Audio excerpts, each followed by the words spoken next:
All right, this video is going to be kind of stupid if I'm being frank. The topic is why my videos at present are so lazily made. Why is it that in all of my early and first videos, my hair looks like shit? Why is it that I don't do any editing in these videos? I do minimal editing. That's not true. I do some editing. I don't do jump cuts. I don't try to keep attention really. If you listen to one of my videos all the way through, firstly, I'd like to thank you for your patience, your attention. I'm flattered, frankly, that you would want to spend protracted periods of time with my rambling butt, my rambling tuchus, as is said sometimes, anyways. Look, the point of making these videos is, without saying too much, I'm at a time in my life where it's important that I kind of get my brain in order.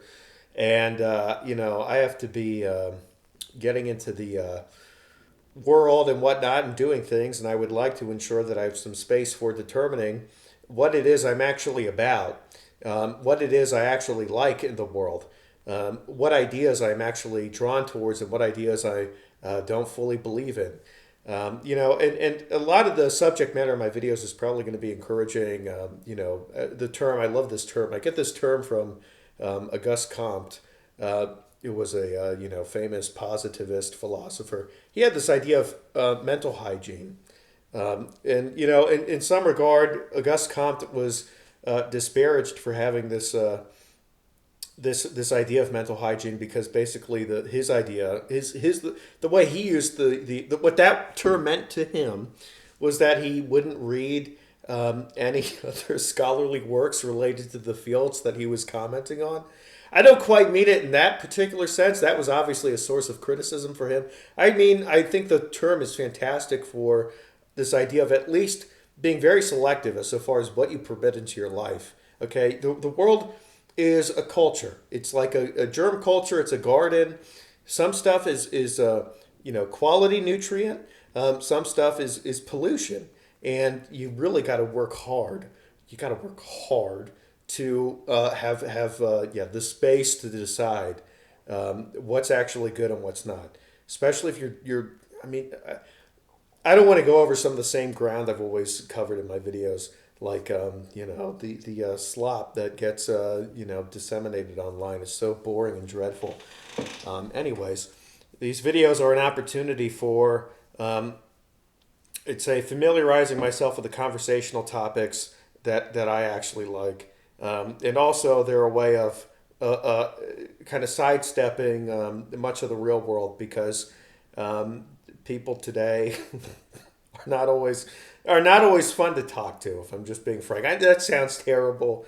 It really sounds terrible. I shouldn't say that, but it's a little true. I think it just unfortunately is, and that's not to really be insulting. I just mean that to say some of the best ideas a person can have are cultivated in solitude. And if you have thought processes that are strange, or if you fixate on things that are uncommon, to have conversational and social partners who will say help build something unique is rare. It just is. That's why there's all kinds of great cultural productions were created by people who found somebody who could really assist them in a similar vision. And these people sticking closely together and creating stuff. I won't provide examples, but I'm sure you can think of some if you're familiar with anybody, be it a philosopher, be it an artist, be it a novelist, be it a musician, a legal theorist, even. These are how things go when dealing with I'm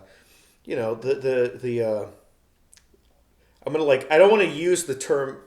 There's terms I want to use that I'm not going to because they would make me seem like a pretentious person. So I'm not going to use these terms. But if you really like, uncommon things, I'll just say that. Sometimes you have to be a little bit protective. It seems. So it seems. I'm sorry. I'm sorry. Maybe that sounds wrong, but it's just think about it. Just think about it. That's all. Just think about it, and I think you'll find that it's true.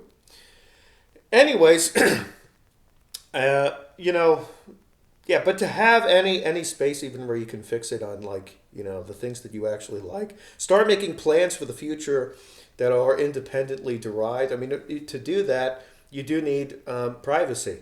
You need some solitude, and these videos are helpful for me organizing in that regard. So if they're rambling, if they're boring, and things like that, it's like I'm kicking into gear, I suppose. And I might make videos that are more interesting later, because I'll be frank, to the extent that I've even interacted with anybody, given the small audience that I have, the small nomadic audience I have of people passing through, it's been good to even just recognize that the stuff that I can say, what would otherwise serve as fully private deliberations, are of some interest to other people. And they can, sit and watch it and respond. And, that's helpful for me, because I tend to think typically a lot of what goes through my mind just I can't share with other people, to be frank. People on the street. So if I get any evidence that something that goes through my mind can be, received by a total stranger online, that's of use to me. That helps with my model for the world. It just does, because I've had some experiences that I'd say, without saying too much, caused me to have much doubt as to the extent to which the public can be receptive of the things that I like. So any evidence to the contrary is very much a pleasure to myself. Here's another thing I'll mention as it pops into my head. In regular conversation, there's a tendency to become socialized into the norms and manners and practices of other people out and about.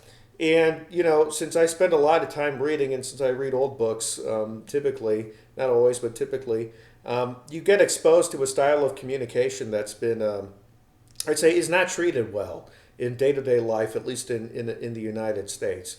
And it's a bit dangerous to get too comfortable with popular culture, because popular culture is lacking. It isn't always very sharp. The ways in which you can engage with other people are not always as free as they could be. And in order to be mindful of those things and to habituate yourself into, being choice with your words, being thoughtful, and I'd say leaving room for, again, not to go over the same topics, but the good things in life. You need some solitude in order to procure that a certain outlook that would be harmonious with the things that the public space has neglected. Does that make sense? So culture, privacy, all this stuff is important. That's what's on my mind today. And, as I've said, these videos are helpful for that. They keep one sharp. It's one method of engagement with the world that's also technologically rather unique. If we always, it's always better to, I think, not, well, it can be quite good to just do things in the world and subject it to the experience of other people, rather than to keep everything internal. Because what's fully internal is only witnessed by yourself. There's almost very little evidence for something that you only personally experience. If you have a deep thought, an idea, even something you want to say or you've been thinking about, and you keep it to yourself for too long, it's almost like it doesn't exist. And all the time spent considering these things is unreal in a way. And if that composes the extent of your imprint on the world, then you hardly exist. So sometimes it's quite good to just put put what's on your mind out there. And on top of that, I would say interfacing with the world is always, there's a lot of activity that goes into every single gesture in society, right? The fact that I can even speak to you through the web is the result of so much labor by people who I don't know, whose lives, the course of their lives I didn't understand, or that I have no insight into. Who, for example, the people who built this telecommunications infrastructure, the laptop in front of me, even the audience that listens to what I'm saying, they're a part of a journey that is, that is very much of a particular time right? In a particular time is always unique. There's always hidden meanings to what we do, hidden significances to what we do that we don't have immediate insight into as we're experiencing it because it's so outside of our view. It's something we sort of passively surf upon. And by interfacing with the world, you can have certain memories that you can hold on to that become useful later in life, and you can realize what I did then was as though the spirit of history in some regard is animating myself in however humble a form that might take. We never know the influence of everything we do and the meaning of it, and the things that we surf atop. We never know where these waves are headed. So yeah. I mean, it could be. Think, for example, some disaster happens and the internet disappears or whatever. I have no clue how my prior engagement, where I took the internet for granted, is going to modify my outlook and my character in this theoretical future state, right? It is always good to have the world leave some sort of mark on you because it brings you into the whole, and it allows for greater opportunities for experiencing something important that you may not know is important. And that theoretical disaster future that I mentioned, and I hope it doesn't, cloud your spirits.